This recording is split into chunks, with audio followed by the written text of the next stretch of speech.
cela, on va voir l'exploration de données en CSV en format JSON et les images. Donc pour cela, on va ouvrir le terminal Shell et on va essayer de se diriger vers le dossier qui contient les fichiers CSV. C'est-à-dire ce sont des différents formats texte dans lesquels les données sont séparées par des virgules. Donc on va taper la commande cd download, on va taper entrée. Maintenant nous sommes dans ce fichier et on va essayer de faire un ls pour voir quels sont les différents fichiers qui sont dans ce dossier. Donc on fait on a vu qu'il s'agit d'un seul fichier qui se trouve dans ce dossier. Donc du coup on va essayer d'ouvrir le contenu de ce fichier avec la commande vi 106. On va taper sur OK. Voilà, vous voyez les différents éléments qui sont là, mais c'est pas trop visible, mais ils sont quand même séparés par des virgules comme le format l'indique. Donc pour sortir ici, on fait un écharpe 2.q et on tape sur entrée. Voilà, on est sorti dans ce fichier. Donc je vais exécuter cette commande oo calque et je tape sur entrée. Donc je vais essayer d'ouvrir et il m'a ouvert un fichier Excel.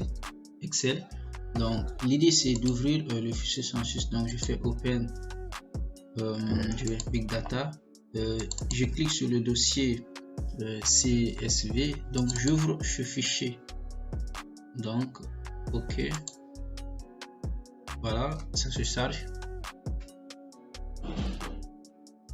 Donc il m'a ouvert ce fichier. Donc du coup je vais représenter ça sous forme d'un graphe, mais l'idée n'est pas de sélectionner toutes les données. Donc je vais sélectionner quelques données que j'ai besoin. Donc par exemple Alibaba 100,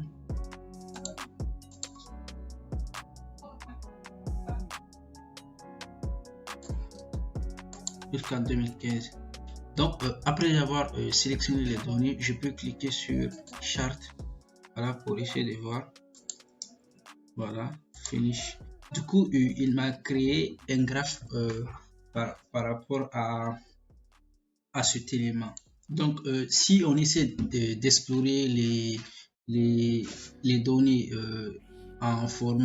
sous format JSON, donc il faut aussi qu'on soit dans le répertoire download big data et JSON. Donc on va nous diriger vers ce répertoire en tapant sur la commande cd download big data 2 slash JSON. Donc on tape sur entrée. Maintenant vous remarquez que nous sommes dans le fichier JSON. Donc on va essayer de faire un ls pour voir quels sont les différents fichiers qui sont dans ce dossier JSON. Donc on tape, donc vous voyez les différents fichiers qui sont dans JSON. Donc nous on aurait besoin de faire notre expérience sur tutor.json. Donc pour cela on va essayer d'ouvrir le fichier en tapant sur mon twitter.json. Donc vous voyez un peu le format qu'il a essayé de créer. Donc vous remarquez que ce format est illisible et impossible d'explorer. Pour mener à bien l'exploration, on va utiliser deux programmes Python pour améliorer la lecture. Donc pour cela, d'abord on va essayer de sortir dans ce dossier en tapant sur Q.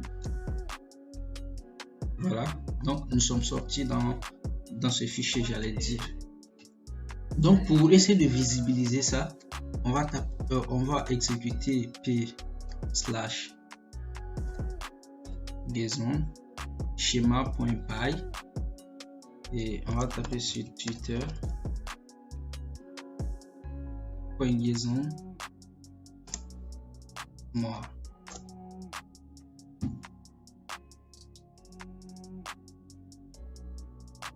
Voilà, donc vous remarquez que cette autre commande est beaucoup plus visible. Nous voyons ici le texte et des éléments ainsi de suite. Là, c'est beaucoup plus visible. Donc, on va essayer d'explorer les données en utilisant un programme Python. Donc, du coup, on va exécuter p/print json.py. Donc, on tape sur entrée, il va me demander le nom. Donc, on va essayer de mettre le nom du fichier tuteur.json. Voilà, c'est bon. Il nous demande un nom, par exemple 99. Il va nous demander un ID. Donc, il s'agit de texte. Maintenant, voici le résultat qu'il a essayé d'afficher.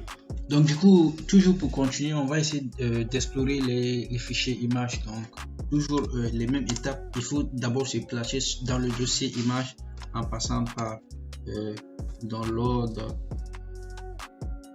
big data et le dossier image. Voilà, on tape sur entrée. Maintenant, on s'est placé dans le dossier image, on tape ls pour essayer de voir. Donc, on voit ici australia.jpg qui est un fichier image. Voilà, une image. Donc, on voit les différents fichiers qui sont là. Donc, pour afficher l'image, on tape sur EOG. Donc, on donne le nom de l'image Australia.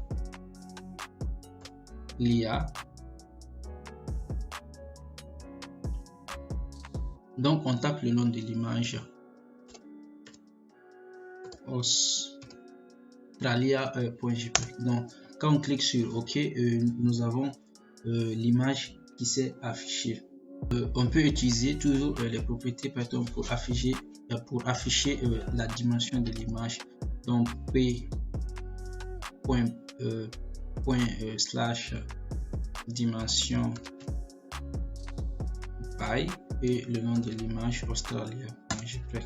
Donc, voilà les différentes dimensions, la taille que cette commande a essayé de donner.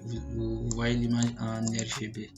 Pour voir le pixel de l'image, toujours il y a une autre commande aussi, ./pixel, et toujours on donne le nom de l'image Australia.